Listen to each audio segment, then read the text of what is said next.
बोले समस्त आचार्य संघ की, पंचासी आचार्य एवं समस्त साधुगणों के चरणों में मेरा पूर्ण से नमन करते हैं।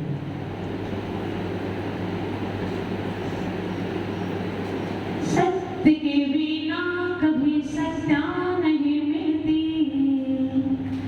सत्य के बिना कभी सत्ता नहीं मिलती, झूठ की राहों में समस्याएं पनपती, सत्य ही तो संत है और संत ही सुंदर, संत ही तो आत्मा का रूप है दिगंबर।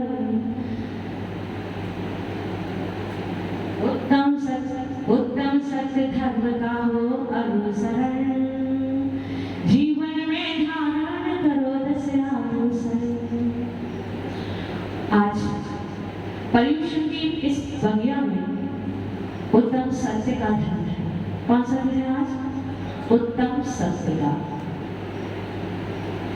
सत्य के बिना कभी सत्ता नहीं मिलती, सत्य के बिना कभी भी सुधा की प्राप्ति नहीं होती, सत्य के बिना कभी भी सत्ता प्राप्त नहीं होती। क्यों?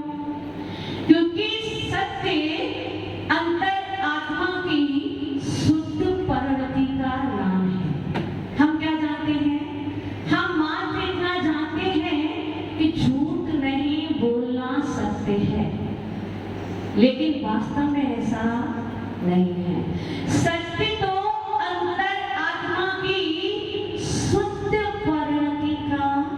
नाम है। सत्य जो शब्द है उस सत धातु में यत् प्रत्यय मिलकर के बनता है और जिसका अर्थ होता है सच्चा, वास्तविक, यथार्थ, छल कपट रहित और निष्कपट। ये सब सत्य के ही रूप हैं। आचार्य भगवान ने सत्य की परिभाषा करते हुए कहा है, जो भलाई के लिए बोला जाता है वह सत्य है। सज्जन पुरुषों के साथ में जो साधु वचन बोले जाते हैं वे सत्य है। ऐसा आचार्य पूज्यपाद भगवंत सर्वार्थ ग्रंथ में, सर्वार्थ सिद्धि ग्रंथ में लिखते हैं। क्या लिखते हैं? कि जो साधु पुरुषों के साथ में, जो साधु पुरुषों के साथ में वचन बोले जाते हैं उनको क्या कहते हैं? सत्य कहते हैं। सत्य का जो महत्व है वो अंक के समान हुआ करता है और बाकी जो धर्म है वो शून्य के समान है। क्यों? ऐसा क्यों? कि जहां पर शून्य होते हैं और शून्य के पश्चात यदि कोई अंक आता है तो उसका कोई भी महत्व नहीं होता, लेकिन जहां अंक पहले आ जाता है और बाद में शून्य आया करते हैं तो उसका महत्व बढ़ जाया करता है ना? जहां सत्य होता है वहां अन्य धर्म भी हुआ करते हैं। सत्य को 10 धर्मों के मध्य में रखा गया है। क्यों? क्योंकि सत्य मध्य दीपक है। क्या मतलब हुआ इसका? कि सत्य क्षमा के साथ भी हो, आदर के साथ भी हो, माधव के साथ भी हो, सोच के साथ भी हो, संयम के साथ भी हो, त्याग के साथ भी हो, आगे चलने के साथ भी हो और ब्रह्मचर्य के साथ भी हो। सत्य सभी जगह रहता है। सत्य सहज होता है, हमारी सहज पड़ती है सत्य।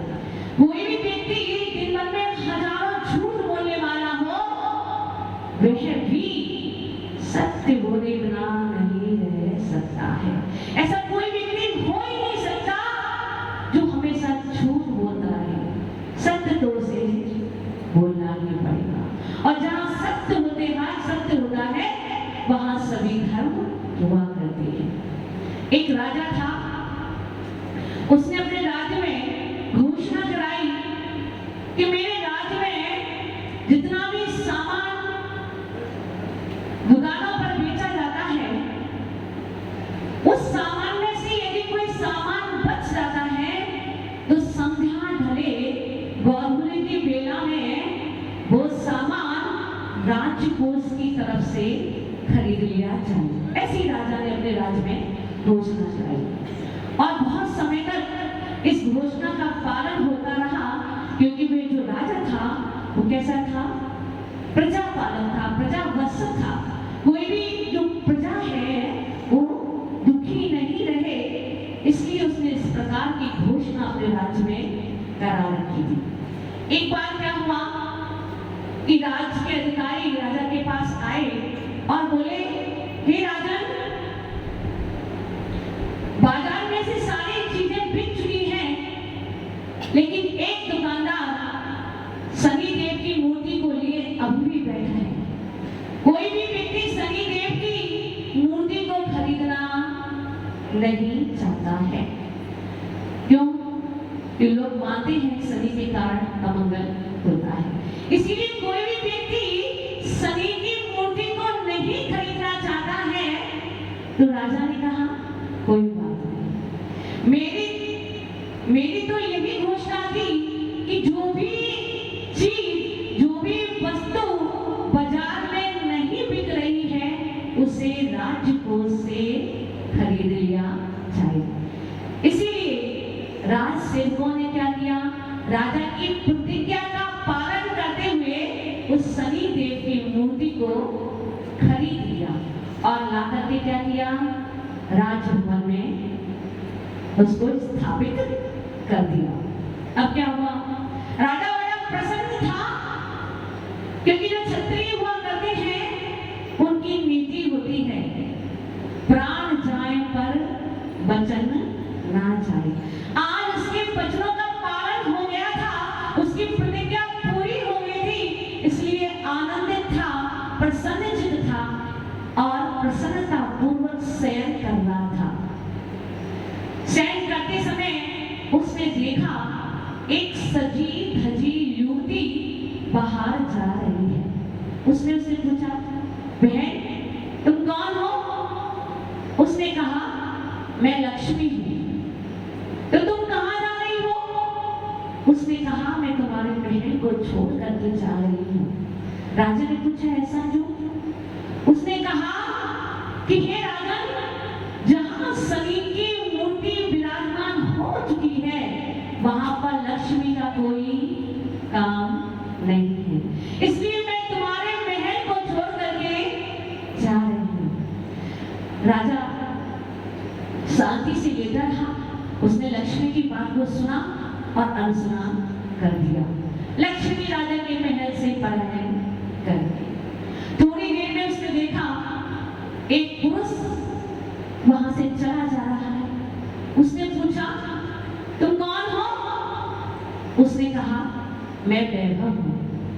फिर से वही प्रश्न दोहराया, तो तुम इतनी रात्रि में कहां जा रहे हो? उसने जवाब दिया कि जहां लक्ष्मी नहीं है वहां वैभव भी नहीं रह सकता।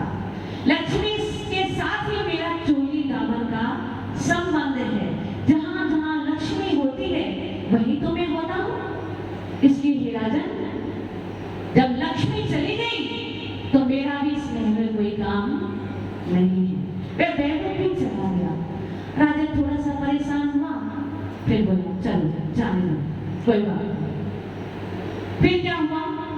थोड़ी देर में देखा एक सुकुमार कन्या भी उधर से चली जा रही है। राजा ने पूछा, तुम कौन है? उसने जवाब दिया, मैं कीर्ति हूं। कौन हूं? कीर्ति हूं। तुम कहां जा रही हो? उसने जवाब दिया, हे राजन, मैं तुम्हारा साथ छोड़कर जा रही हूं। उसने पूछा, क्यों?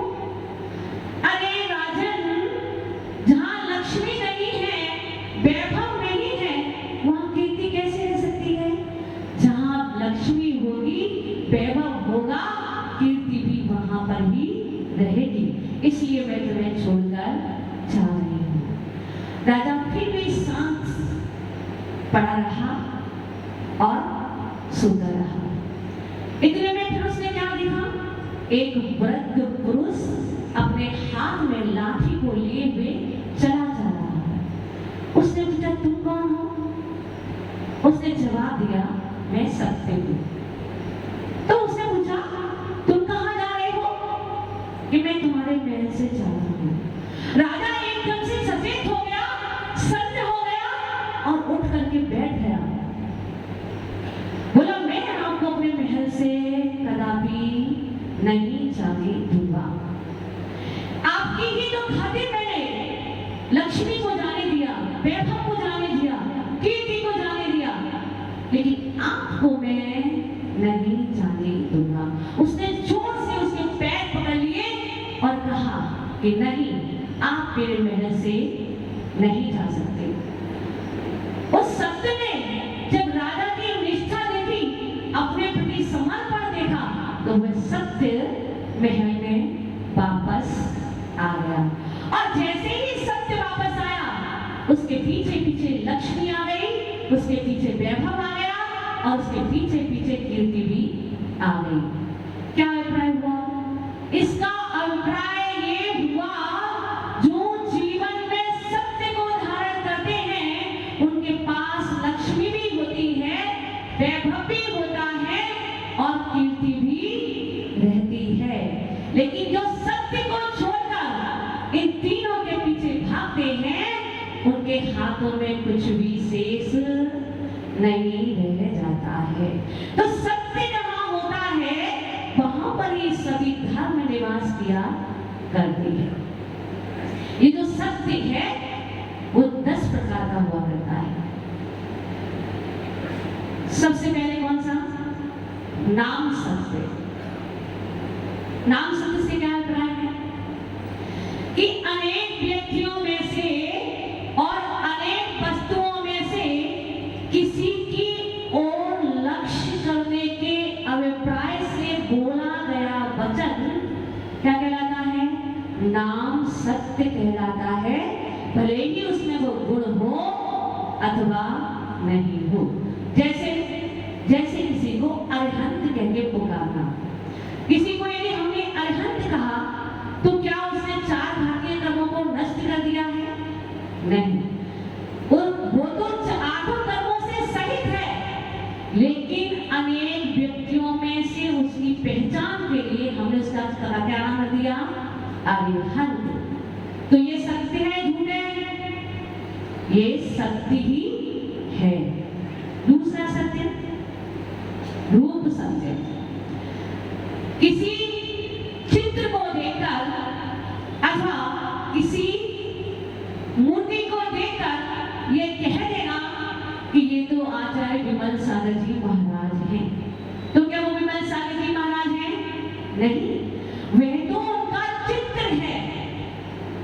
वह विमल सागर जी नहीं है। तो इस प्रकार से किसी चित्र को देखकर, रूप को देखकर कह देना कि ये अमुक व्यक्ति है, इस प्रकार का जो वचन है वो क्या कहलाता है? रूप सत्य कहलाता है। तीसरा है स्थापना सत्य। किसी में किसी की कल्पना करके यह मान लेना कि ये अमुक वस्तु है, ऐसा जो वचन बोला जाता है वह स्थापना सत्य कहलाया करता है। जैसे शतरंज की हम खेल में देखते हैं, किसी को हाथी बना दिया, किसी को घोड़ा बना दिया, किसी को वजीर बना दिया, तो क्या वो उनका रूप है? क्या हाथी उस प्रकार का हुआ करता है? नहीं, वह तो केवल हमने स्थापना कर दी उसमें। और इस प्रकार का जो वचन बोला जाता है, जो कल्पना कर ली जाती है, उसको बोलते हैं स्थापना सत्य। चौथा है आज्ञा सत्य। जिन्हें भगवान ने तत्वों का जैसा स्वरूप बताया है वो वैसे ही है, ना किंचित न्यून और ना किंचित अधिक। जैसे बताए हैं वैसे ही। क्या आपने सुमेरु पर्वत को देखा है? देखा है क्या? नरक देखा है? स्वर्ग देखा है? आज वैज्ञानिक कह रहे हैं कि हम चंद्रमा पर पहुंच गए, तो क्या आप मान सकते हैं? नहीं मान सकते, क्योंकि चंद्रमा की दूरी यहाँ से बहुत अधिक है और हमारे जैन शास्त्रों के अनुसार वहां नहीं पहुंचा जा सकता है। तो जैसा जिन्हें ने कहा है वे वैसा ही है, ऐसा दृढ़ संकल्प कर लेना, दृढ़ श्रद्धान कर लेना क्या कहलाता है? आज्ञा सत्य कहलाया करता है। फिर अनेक कारणों से निष्पन्न हुई वस्तु को एक कारण से उत्पन्न हुआ मान लेना, ये भी सत्य कहलाया करता है। जैसे किसान के द्वारा बोया हुआ अन्न, हम क्या कहते हैं? किसान हमारे लिए खेतों में फसल पैदा करता है। यदि किसान नहीं हो तो फसल भी नहीं हो, और फसल भी नहीं हो तो हमारा पेट भी कभी भरने वाला नहीं है। तो यदि किसान फसल तैयार करता है, यदि उत्तम जलवायु नहीं मिले तो, बंजर भूमि हो तो क्या होगा? फसल तैयार होगी? नहीं हो सकती। फिर भी उसको क्या कहना कि कृषक अन्न उत्पन्न करता है, ये क्या कहलाता है? ये भी सत्य कहलाता है। इसके बाद में अनेक वस्तुओं से मिलकर बनी हुई वस्तु को एक नाम से पुकारना। जैसे खीर, खीर में क्या है? चावल भी है, शक्कर भी है, दूध भी है, मेवा भी है, लेकिन उसको एक नाम देना क्या है? ये भी सत्य कहलाया जाता है। समझो सत्य कितने प्रकार का होता है, मतलब किस प्रकार का सत्य हुआ करता है, इस बात को समझने का प्रयास करो। ये सब इसलिए बता रहे हैं कि केवल झूठ बोलना ही सत्य नहीं है। इसके बाद व्यवहार सत्य।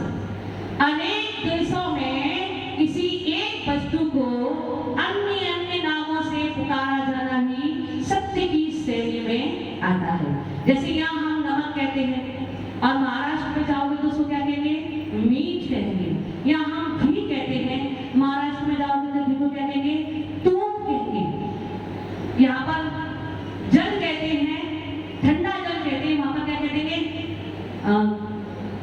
तोय कहते हैं और नीर कहते हैं। ऐसे ही भिन्न भिन्न नामों को भाषा के क्षेत्रों की भाषा के माध्यम से अलग अलग नामों से पुकारा जाना भी सत्य की श्रेणी में आता है। उसके बाद संभावना सत्य। आपने आचार्य गुरुदेव को निवेदन किया कि हे गुरुदेव, हमारे हृदय की भूमि बंजर हो चुकी है। कैसी हो चुकी है? बंजर हो चुकी है। आप हमारे नगर में प्रवेश कीजिए और हमारे हृदय की भूमि को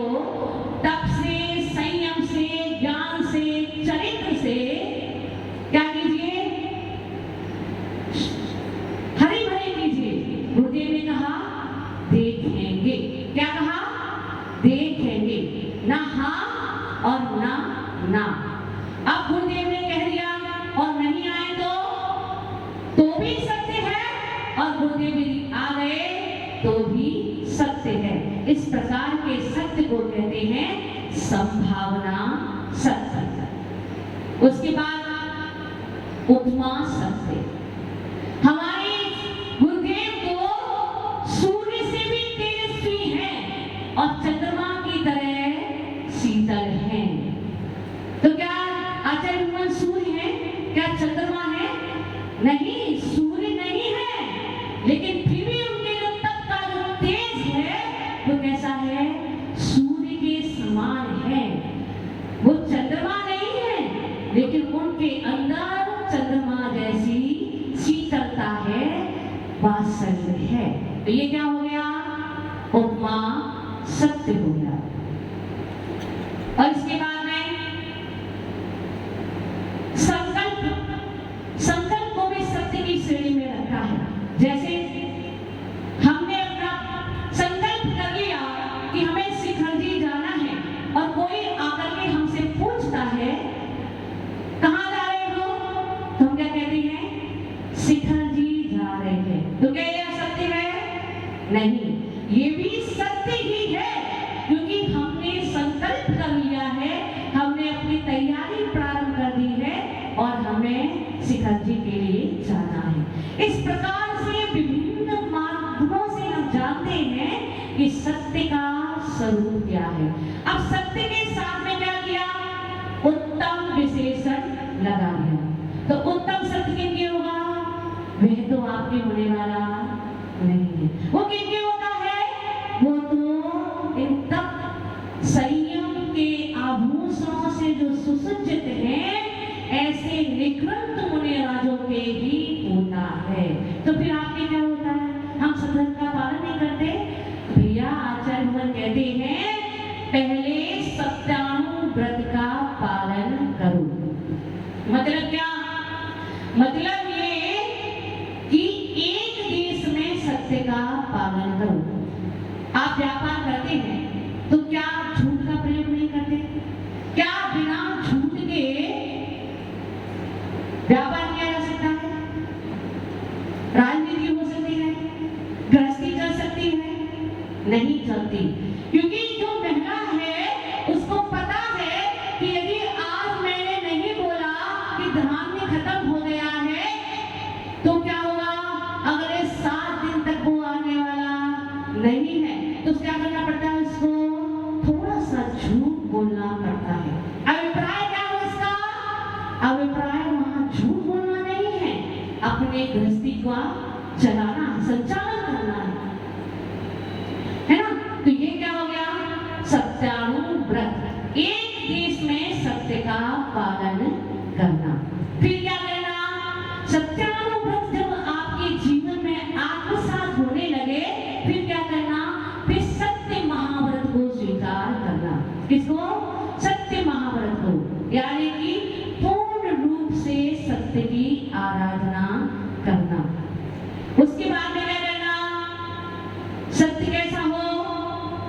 कहा सत्य तो बोलना, लेकिन कैसा सत्य बोलना? कैसा सत्य बोलना? वचन गुप्ती का, भाषा समझी का पालन करना।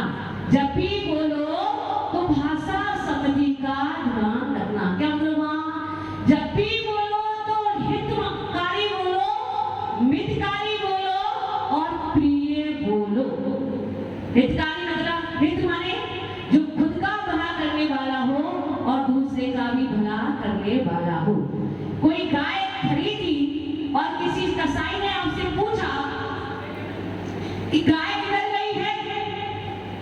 आपने सोचा सत्य धर्म का दिन है, असत्य तो मुझे बोलना नहीं है, कैसे सत्य बोलूं? आपने क्या किया? जिधर गाय गई थी उधर संकेत कर दिया। तो क्या हुआ? वो कसाई उस गाय को समाप्त कर देगा। तो ये सत्य आपकी नजरों में हो सकता है, लेकिन ये वास्तव में सत्य नहीं है।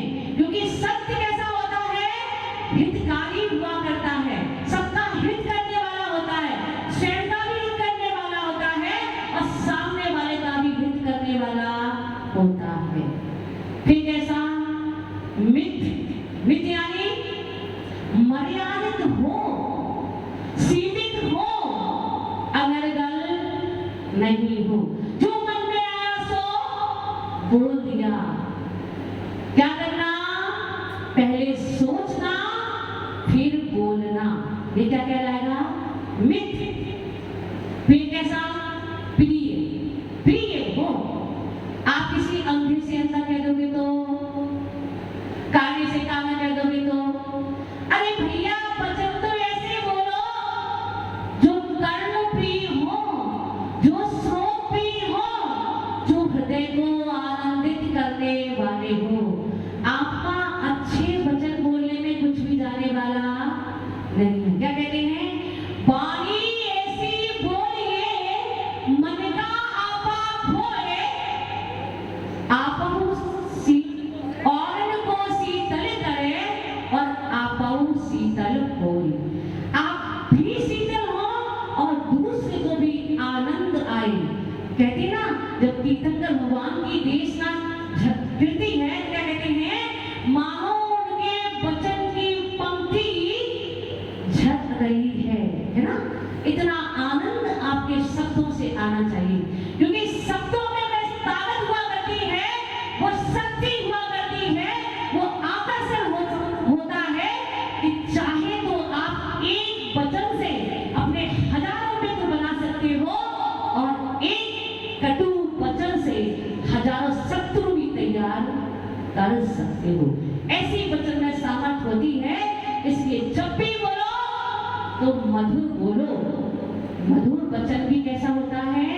सत्य ही होता है। केवल मधुर ही नहीं हो, वचन जो आपने बोला है हितकारी भी हो, मितकारी भी हो और कर्ण प्रिय भी हो। व्यक्ति किन कारणों से झूठ बोलता है? एक तो स्नेह के कारण। किससे? जब हमें किसी से लगाव हो जाया करता है तो हम उसकी लाख गलतियों को भी छिपा लिया करते हैं। दो बेटे हैं, एक के प्रति प्रेम है क्योंकि वो काम करता है, दूसरा बच्चा कुछ करता नहीं है, बुद्धि कम है ना? तो क्या है? कम प्रेम है उनसे, तो क्या करेंगे? स्नेह के कारण भी हम झूठ का आलंबन लिया करते हैं। राजा बसु के बारे में हम जानते हैं। गुरु की पत्नी से प्रेम था, असत्य बोला और कहाँ गया? सातवें नरक में गया, है ना? तो असत्य का प्रयोग कहाँ करते हैं? जब हमें किसी से अनुराग होता है, स्नेह होता है, तो हम उसकी लाख गलतियों को छुपा लिया करते हैं और उसको बचा लिया करते हैं। दूसरा, भय से। भय के कारण ही हम असत्य बोलते हैं। जैसे अश्वत्थामा मारा गया नरोवा कुंजरोवा। और लोभ से